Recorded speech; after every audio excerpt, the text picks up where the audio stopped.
வணக்கம். புதுவை மற்றும் அதனை சுற்றியுள்ள பகுதிகளில் நடைபெற்ற பல்வேறு நிகழ்வுகளை பிரதிபலிக்கும் கமலா தொலைக்காட்சியின் செய்திகளுக்காக பிரபாவதி. விரிவான செய்திகளை காண்பதற்கு முன் தலைப்புச் செய்தியை பார்க்கலாம். சான்றிதழ் உள்ளிட்ட வருவாய்த்துறை சேவைகளுக்கு ஆன்லைனில் விண்ணப்பிக்கும் புதிய வசதி முதலமைச்சர் ரங்கசாமி துவக்கி வைத்தார். தற்காலிக சபாநாயகரை வைத்து சட்டப்பேரவை கூட்டினால் ஆளுநர் உரை மற்றும் பட்ஜெட்டை புறக்கணிப்போம். எதிர்க்கட்சி தலைவர் நாசிம் திட்டவட்டம். மத்திய அரசின் தொழிலாளர் விவசாயிகள் மக்கள் விரோத கொள்கைக்கு எதிர்ப்பு. சாலை மறியலில் ஈடுபட்ட போராட்டக்காரர்கள் கைது.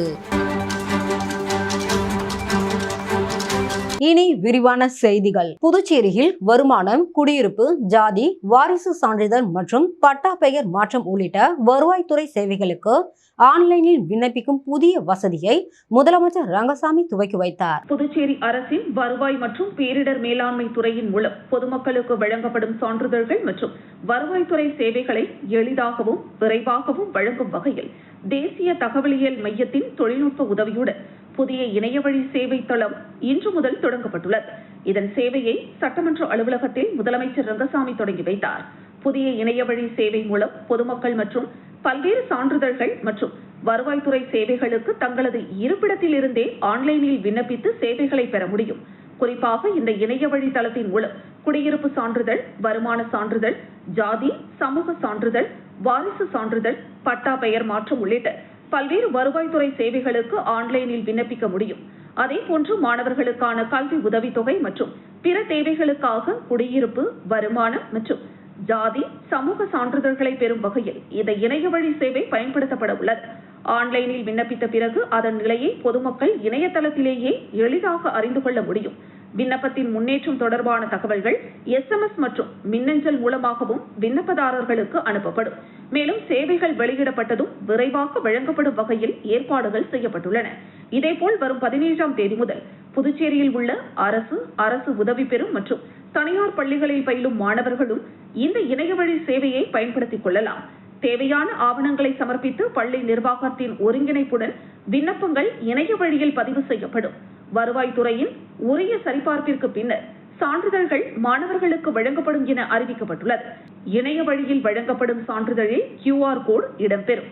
இதனை பயன்படுத்தி சான்றிதழின் உண்மை தன்மையை சம்பந்தப்பட்ட கல்வி நிறுவனங்கள், அரசு அலுவலகங்கள் உள்ளிட்ட நிறுவனங்கள் ஆன்லைனில் சரிபார்த்துக் கொள்ள முடியும். மேலும் பொதுமக்கள் பாதுகாப்பாக பயன்படுத்தும் வகையில் வழங்கப்படும் மின்னணு சான்றிதழ்கள் டிஜிட்டல் லாக்கர் வசதியுடனும் ஒருங்கிணைக்கப்பட்டுள்ளன. இதன் மூலம் தேவையான நேரத்தில் சான்றிதழ்களை பயன்படுத்திக் கொள்ள முடியும்.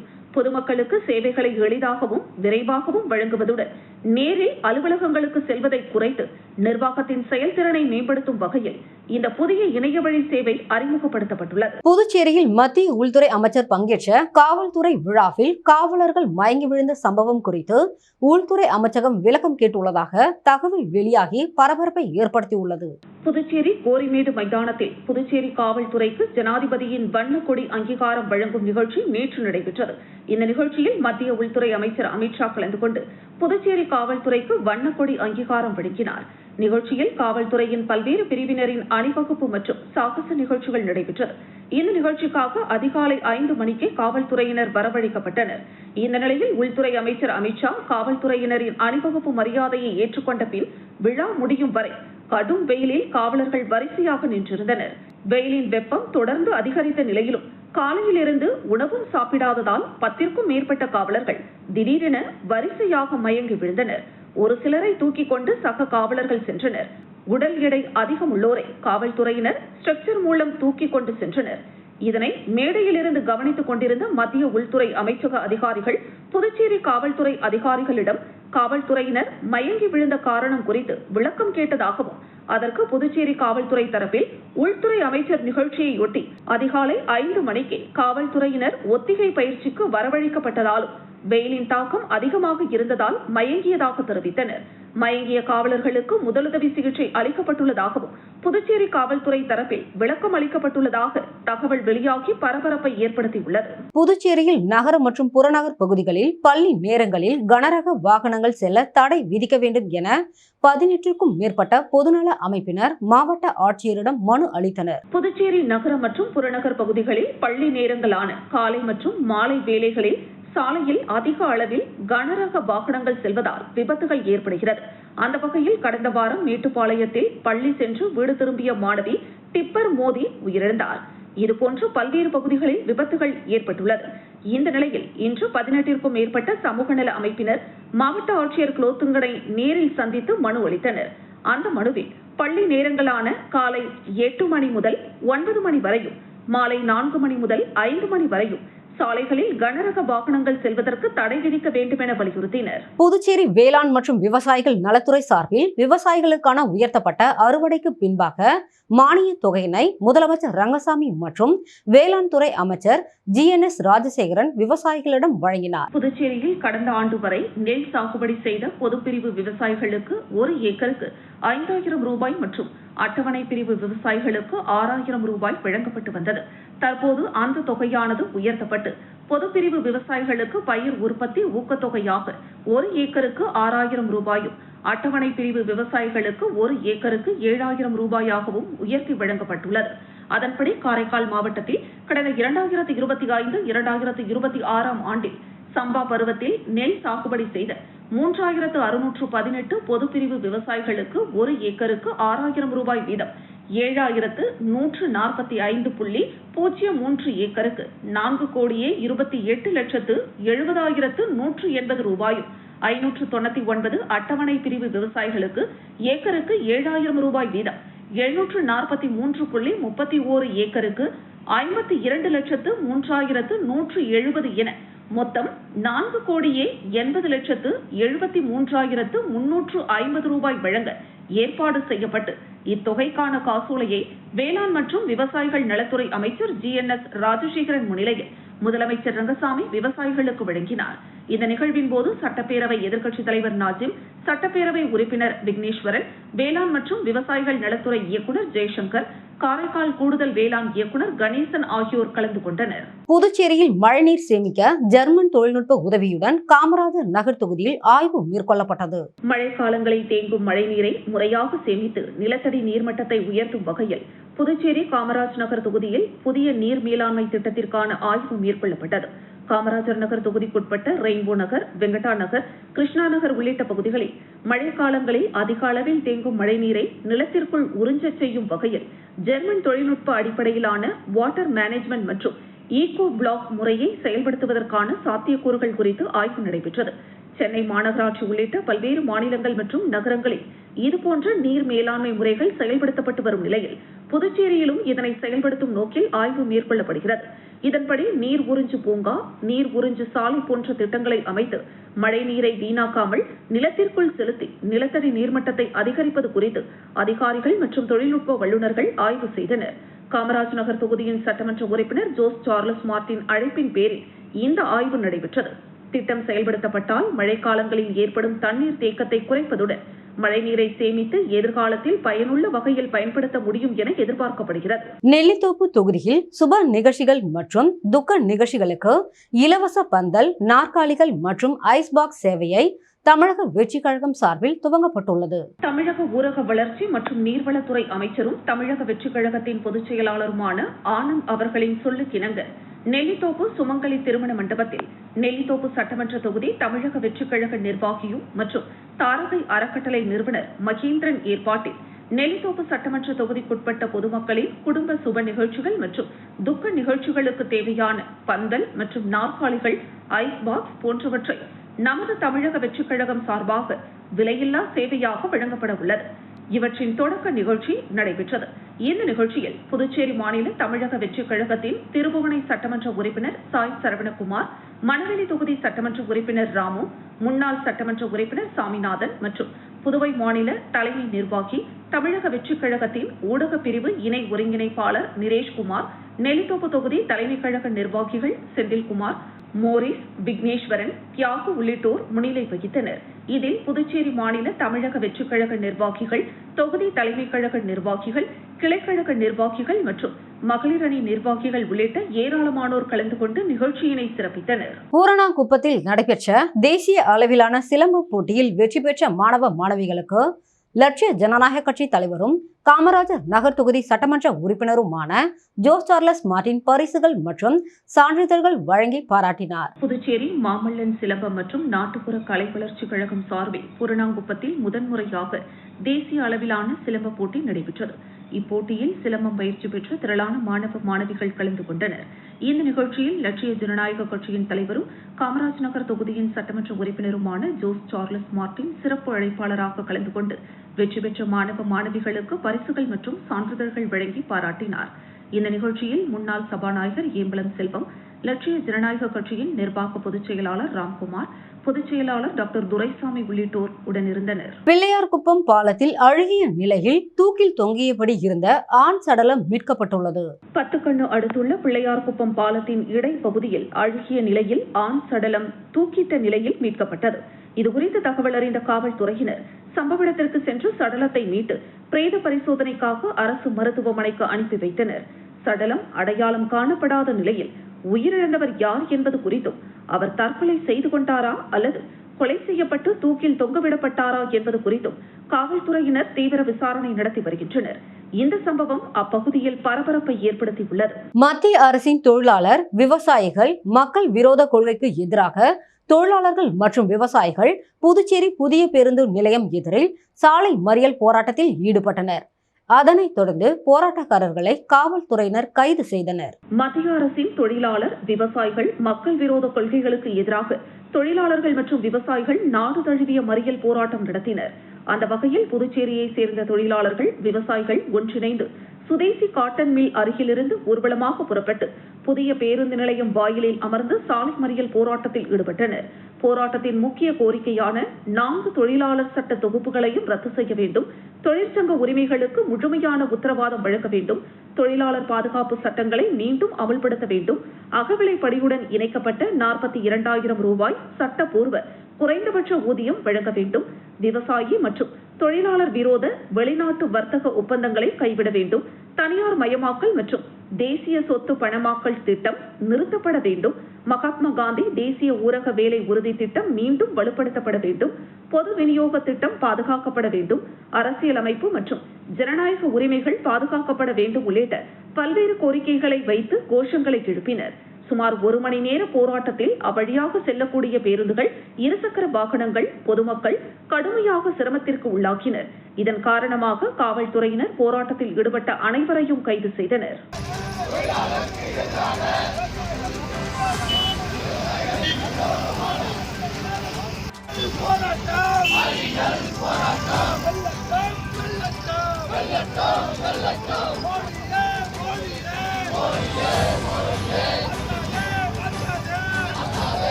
முத்தமிழ் கலை சங்கம் ஒருங்கிணைப்பில் 80வது சுதந்திர தின வரவேற்பு விழா காமராஜர் நகர் தொகுதியில் உள்ள புதுவை தமிழ்ச்சங்கத்தில் நடைபெற்றது. முத்தமிழ் கலை சங்கமம் ஒருங்கிணைப்பில் 80வது சுதந்திர தின வரவேற்பு விழா காமராஜ் நகர் தொகுதியில் உள்ள புதுவை தமிழ்ச்சங்கத்தில் நடைபெற்றது. விழாவில் லட்சிய ஜனநாயக கட்சியின் தலைவரும் காமராஜ் நகர் தொகுதியின் சட்டமன்ற உறுப்பினருமான ஜோஸ் சார்லஸ் மார்டின் சிறப்பு விருந்தினராக கலந்து கொண்டு சிறப்புரையாற்றினார். தொடர்ந்து பல்வேறு துறைகளில் சாதனை படைத்தவர்களுக்கு சான்றிதழ் மற்றும் கேடயம் வழங்கினார். நிகழ்ச்சியில் மணவெளி தொகுதியின் சட்டமன்ற உறுப்பினர் ராமு, புதுவை தமிழ்ச்சங்க தலைவர் கலைமாமணி முனைவர் முத்து, லட்சிய ஜனநாயக கட்சியின் நிர்வாக பொதுச் செயலாளர் ராம்குமார், பொதுச் செயலாளர்கள் டாக்டர் துரைசாமி, வழக்கறிஞர் பிரபாகரன், முத்தியால்பேட்டை தொகுதி தலைவர் அழகப்பன், தொண்டரணி தலைவர் மதன் உள்ளிட்ட கட்சி நிர்வாகிகள் 200க்கும் மேற்பட்ட பொதுமக்கள், மாணவ மாணவிகள் பங்கேற்றனர். நிகழ்ச்சியில் புதுவை தமிழ்ச்சங்க தலைவர் கலைமாமணி முனைவர் முத்து தமிழுக்கும் புதுவை தமிழ்ச்சங்கத்திற்கும் ஆற்றிய சேவையை பாராட்டி அவரது தபால் தலை வெளியிடப்பட்டது. பொதுப்பணித்துறை வளர்ச்சி பணிகள் குறித்து அமைச்சர் மல்லாடி கிருஷ்ணராவ் அதிகாரிகளுடன் ஆலோசனை மேற்கொண்டார். புதுச்சேரி பொதுப்பணித்துறையில் மேற்கொள்ளப்பட வேண்டிய பணிகள் குறித்து துறையின் அமைச்சர் மல்லாடி கிருஷ்ணராவ் சட்டப்பேரவையில் உள்ள அவரது அலுவலகத்தில் ஆலோசனை மேற்கொண்டார்.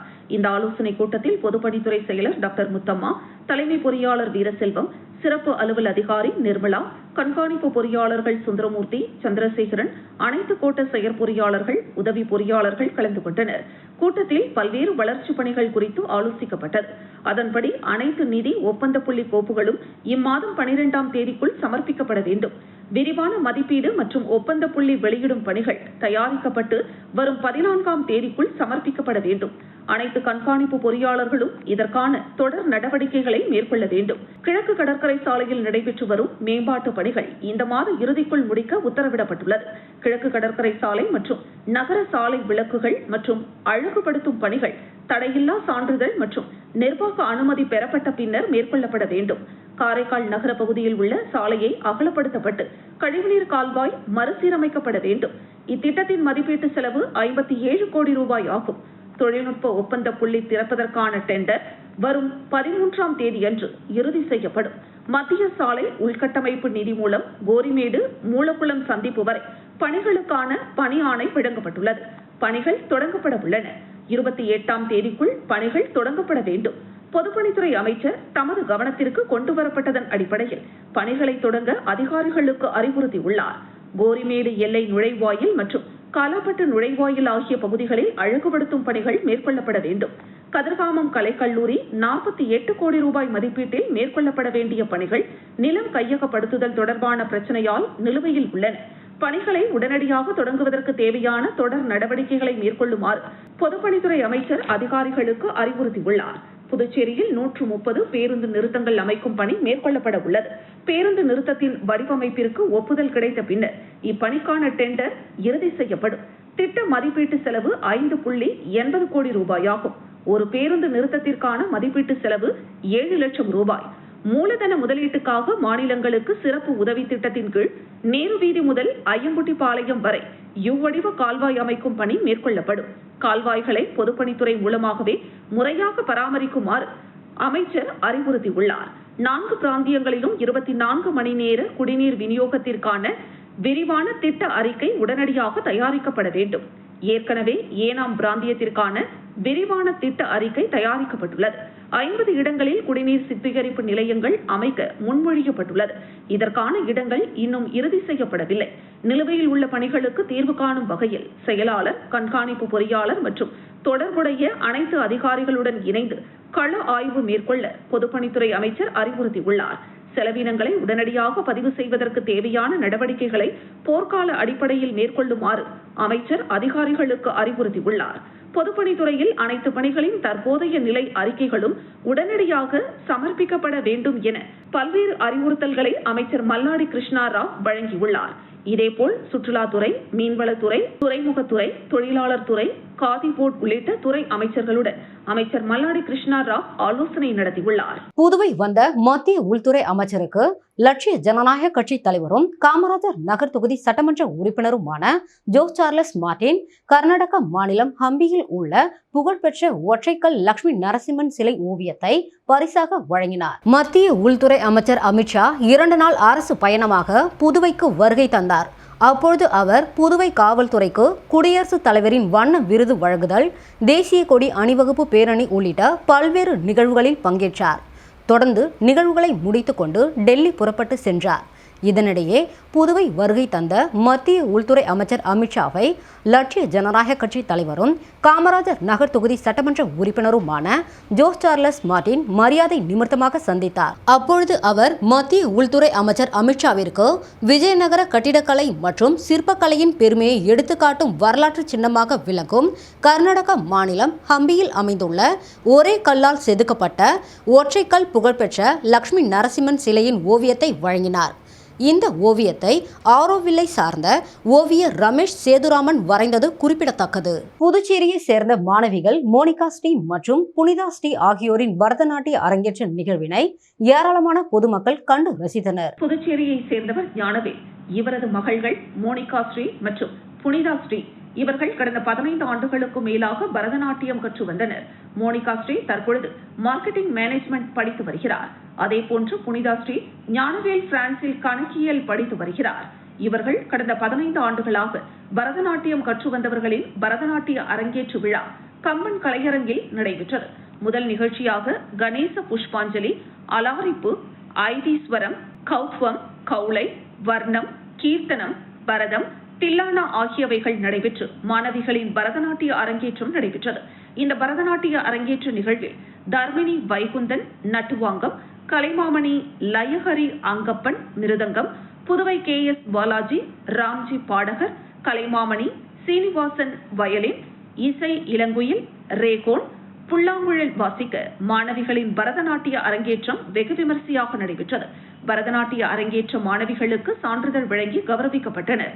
இந்த நிகழ்வில் ஏராளமான பொதுமக்கள் கலந்து கொண்டனர். காமராஜர் நகர் தொகுதி மக்களுக்காக லட்சிய ஜனநாயக கட்சியின் சார்பில் இலவச மருத்துவ முகாம் நடைபெற்றது. புதுச்சேரி லட்சிய ஜனநாயக கட்சியின் தலைவரும் காமராஜ் நகர் தொகுதியின் சட்டமன்ற உறுப்பினருமான ஜோஸ் சார்லஸ் மார்டின் அறிவுறுத்தலின்படி லட்சிய ஜனநாயக கட்சி, முத்தூட் அன்பின் நிழல் மற்றும் ஜோதி ஐக்கர் ஆகியவை இணைந்து நடத்திய இலவச மருத்துவ முகாம் தமிழ்ச்சங்கத்தில் நடைபெற்றது. இந்த மருத்துவ முகாமில் பொதுமக்களுக்கு இரத்த பரிசோதனை, இரத்த அழுத்த பரிசோதனை, கண் பரிசோதனை, பிசியோதெரபி மற்றும் பொது மருத்துவ ஆலோசனை உள்ளிட்ட பல்வேறு மருத்துவ சேவைகள் இலவசமாக வழங்கப்பட்டன. இந்த முகாமில் காமராஜ் நகர் தொகுதி மக்கள் மட்டுமின்றி புதுச்சேரியின் பிற தொகுதிகளைச் சேர்ந்த பொதுமக்களும் கலந்து கொண்டு மருத்துவ பரிசோதனைகளை மேற்கொண்டு பயனடைந்தனர். மேலும் துப்புரவு தொழிலாளர்களுக்கும் சிறப்பு மருத்துவ பரிசோதனைகள் மேற்கொள்ளப்பட்டன. இந்த மருத்துவ முகாமில் 200க்கும் மேற்பட்ட பொதுமக்கள் கலந்து கொண்டு மருத்துவ சேவைகளை பெற்று பயனடைந்தனர். இந்த நிகழ்ச்சியில் லட்சிய ஜனநாயக கட்சியின் நிர்வாக பொதுச் செயலாளர் ராம்குமார், பொதுச் செயலாளர் வழக்கறிஞர் பிரபாகரன், காமராஜர் நகர் குறைதீர்க்கும் குழுவை சேர்ந்த ஷாஜிதா, மேலும் வார்டு தலைவர்கள், பூத் தலைவர்கள், கட்சி நிர்வாகிகள் உள்ளிட்டோர் கலந்து கொண்டனர். தேசிய குடற்புழு நீக்க நாளை ஒட்டி புதுச்சேரியில் 3.3 லட்சம் குழந்தைகளுக்கான மாத்திரைகள் வழங்கப்பட்டது.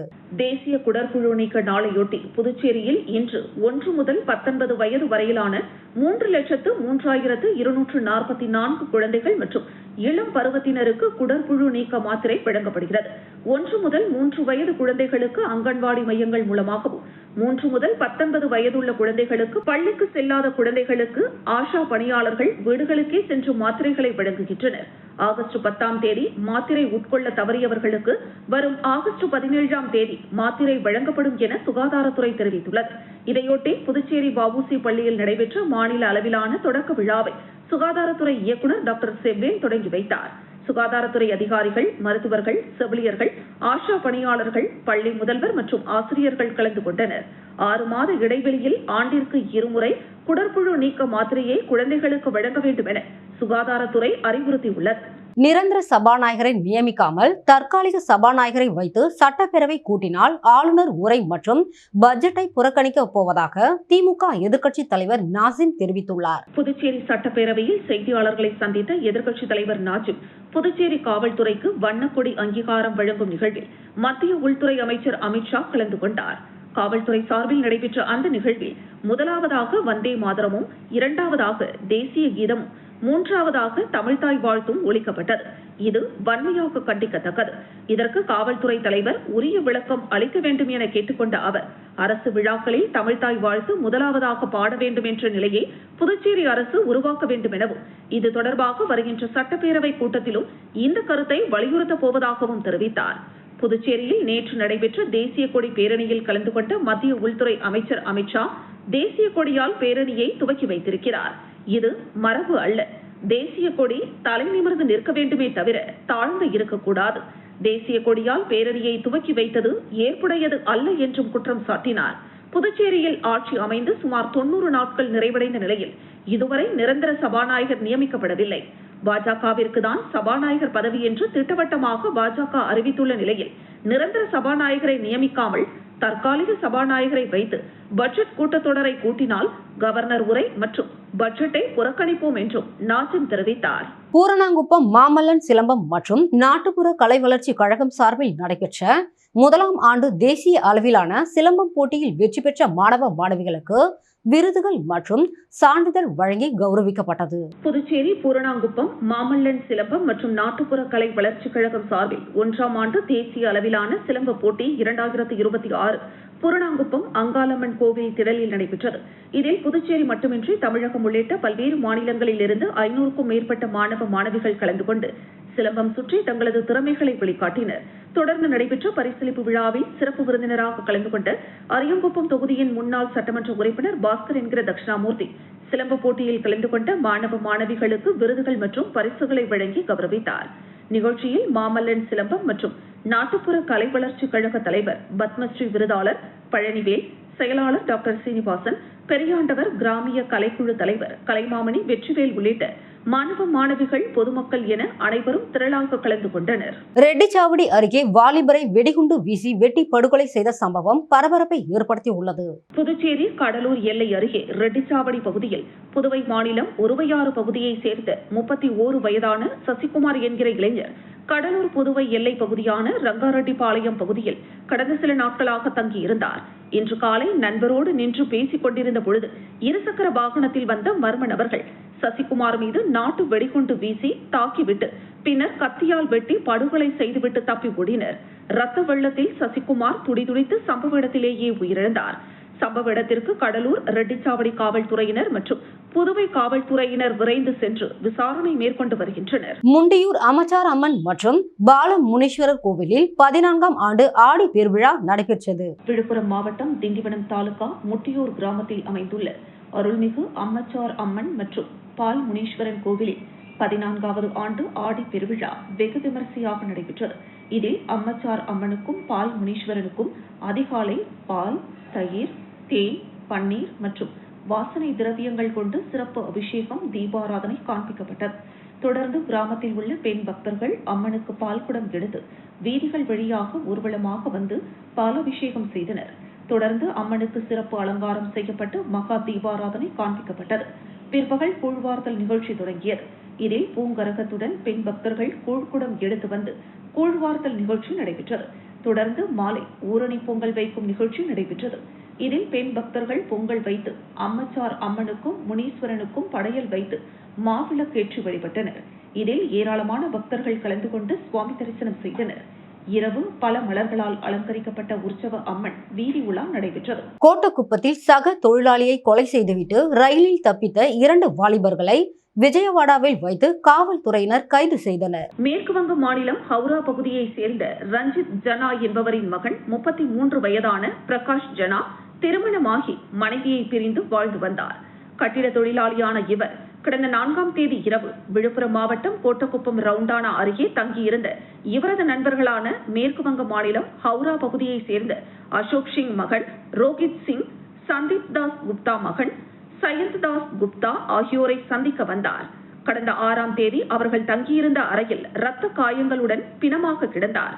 கோட்டக்குப்பம் கிராம நிர்வாக அலுவலர் குணசேகரன் கொடுத்த புகாரின் அடிப்படையில் காவல்துறை ஆய்வாளர் பாபு, உதவி ஆய்வாளர் அன்பழகன் தலைமையிலான காவல்துறையினர் இந்த கொலை சம்பவம் குறித்து வழக்கு பதிவு செய்து விசாரணை நடத்தி வந்தனர். பிரகாஷ் ஜனாவின் உடல் பிரேத பரிசோதனைக்காக கணபதி செட்டிக்குளம் பகுதியில் உள்ள தனியார் மருத்துவமனையில் வைத்தனர். இந்த கொலை சம்பவம் குறித்து காவல்துறையினர் விசாரணை நடத்தினர். அறையில் தங்கியிருந்த ரோஹித் சிங் மற்றும் சயன்தாஸ் ஆகிய இருவரும் பிரகாஷ் ஜனாவை கொலை செய்துவிட்டு தலைமறைவாகியது தெரியவந்தது. அந்த கட்டிடத்தில் இருந்த சிசிடிவி காட்சியை ஆய்வு செய்தனர். அப்போது கடந்த 4ஆம் தேதி இரவு நண்பர்களை சந்திக்க வந்த பிரகாஷ் ஜனா, ரோஹித் சிங் மற்றும் சயன்தாஸ் ஆகிய 3 பேரும் மது அருந்திவிட்டு மாடியில் தூங்கி உள்ளனர். அப்போது பிரகாஷ் ஜனா மது போதையில் தூங்கிக் கொண்டிருந்த ரோஹித் சிங் பாக்கெட்டில் இருந்த செல்போன் மற்றும் 1900 ரூபாய் பணத்தை திருடிவிட்டு சென்றுள்ளார். மாடியிலிருந்து கீழே வந்து பார்த்தபொழுது கேட் பூட்டப்பட்டிருப்பதை கண்டு அதிர்ச்சி அடைந்தார். சிறிது நேரத்தில் எழுந்த ரோஹித் சிங், சயன்தாஸ் ஆகியோர் பிரகாஷ் ஜனாவை தேடி கீழே சென்று பார்த்த பொழுது அவர் அதிக போதையில் அங்கேயே தூங்கியது தெரிய வந்தது. அப்போது பிரகாஷ் ஜனா பாக்கெட்டில் ரோஹித் சிங்கின் செல்போன் மற்றும் பணம் இருந்ததை கண்டு ஆத்திரமடைந்த இருவரும் சேர்ந்து பிரகாஷ் ஜனாவை சரமாரியாக தாக்கி சுவற்றில் தலையை மோதி கொடூரமாக கொலை செய்துள்ளனர். இறந்த பிரகாஷ் ஜனாவை அங்கேயே படுக்க வைத்துவிட்டு மறுநாள் காலையில் யாருக்கும் தெரியாதது போல கட்டிட வேலைக்கு சென்றுவிட்டு பிற்பகல் வந்து ரோஹித் சிங் மற்றும் சயன்தாஸ் ஆகிய இருவரும் பேருந்தில் ஏறி ஆந்திரா சென்றுள்ளனர். இவர்களது செல்போன் சிக்னல் மூலம் கோட்டக்குப்பம் காவல்துறை உதவி ஆய்வாளர் அன்பழகன் தலைமையிலான காவல்துறையினர் விஜயவாடா பகுதியில் இருவரையும் கைது செய்து கோட்டக்குப்பம் அழைத்து வந்து வானூர் நீதிமன்றத்தில் ஆஜர்படுத்தி காலாப்பட்டு மத்திய சிறையில் அடைத்தனர். மீண்டும் தலைப்புச் செய்திகள். சான்றிதழ் உள்ளிட்ட வருவாய்த்துறை சேவைகளுக்கு ஆன்லைனில் விண்ணப்பிக்கும் புதிய வசதி முதலமைச்சர் ரங்கசாமி துவக்கி வைத்தார். தற்காலிக சபாநாயகரை வைத்து சட்டப்பேரவை கூட்டினால் ஆளுநர் உரை மற்றும் பட்ஜெட்டை புறக்கணிப்போம். எதிர்க்கட்சி தலைவர் நாசிம் திட்டவட்டம். மத்திய அரசின் தொழிலாளர் விவசாயிகள் மக்கள் விரோத கொள்கைக்கு எதிர்ப்பு. சாலை மறியலில் ஈடுபட்ட போராட்டக்காரர்கள் கைது. இத்துடன் செய்திகள் நிறைவடைகிறது. செய்திகளை உடனுக்குடன் தெரிந்து கொள்ள கமலா தொலைக்காட்சி சமூக வலைதளத்தை பின்பற்றவும். நன்றி, வணக்கம்.